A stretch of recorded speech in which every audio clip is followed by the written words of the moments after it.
welcome to Daily Life Connection. Thank you for joining me again today. Luke 15, and how does this reveal the heart of the Father to us?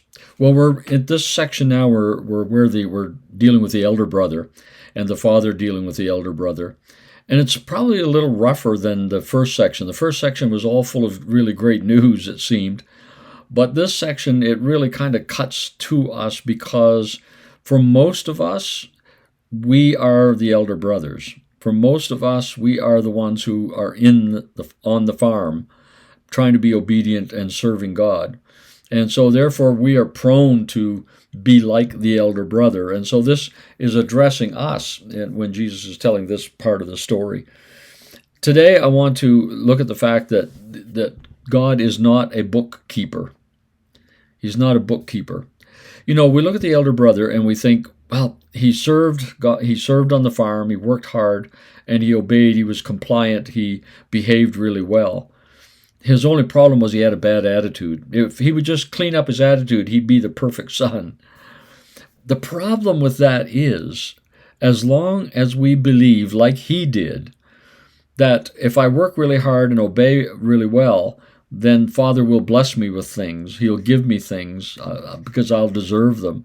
These other brothers, they don't deserve them, but I do. If we believe God operates in that kind of a system, a performance-based system, it is almost impossible not to have a bad attitude toward the irreligious who come home and that God celebrates. You know, it's back to the story of the vineyard again, where, remember, Jesus told the story of the man went out early in the morning and hired some people to work. He went out at noon, he went out at 3 in the afternoon, he went out at almost 5 o'clock and hired some people. And at the end of the day, he paid them all the same. He paid them all the same. Well, you see, in the first bunch, they were bookkeepers because what they said was when they saw the ones who'd only worked a couple of hours getting a full day's pay, they thought, whoa, okay, according to the books, we've worked a lot harder, we've worked 4 times as long, therefore we should get 4 times as much. They were bookkeeping. And when the owner of the vineyard only gave them all the same, they were really upset and angry. Their attitude got bad really fast. And I think it will happen to us in the church too, if we think that we somehow, because of our behavior, deserve more of God's blessings than somebody who hasn't obeyed and served like us. Then when they are blessed, because God will bless them, when they are, we're going to get resentful. We're going to be offended. We're going to take offense. We're going to be upset with that. Our attitude is going to be like the older brother's attitude. Why would you give a party for him when he's been so irreligious and so irresponsible and such a sinner? So the thing is, we need to understand in Colossians chapter 2 and verse 14, it says that on the cross, Christ forgave us all our sins and canceled the record of charges against us. He canceled the record of charges. When did he cancel it? Not when we asked him for forgiveness, but on the cross. On the cross, he canceled the record right there. He erased it. He blotted it out. One author said one time, he fired all the bookkeepers and burned down the shop. At the cross, God fired all the bookkeepers and burned down the shop where all the book records were kept. There is no more. He isn't playing that game anymore. He doesn't operate that way anymore. He now operates with grace, which just generously, recklessly blesses everybody who turns toward him.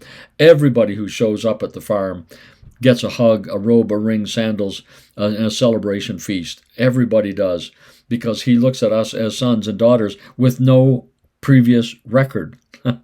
We watch these police shows, crime shows on TV, and sometimes we see them say, they'll investigate somebody and say, did he have a previous record?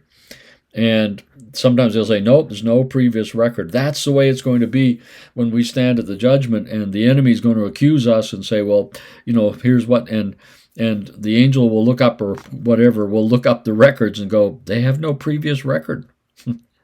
There's no record. It was canceled. It was erased. It was blotted out. It was deleted permanently from the hard drive. And so that's the way it is with what God has done for us.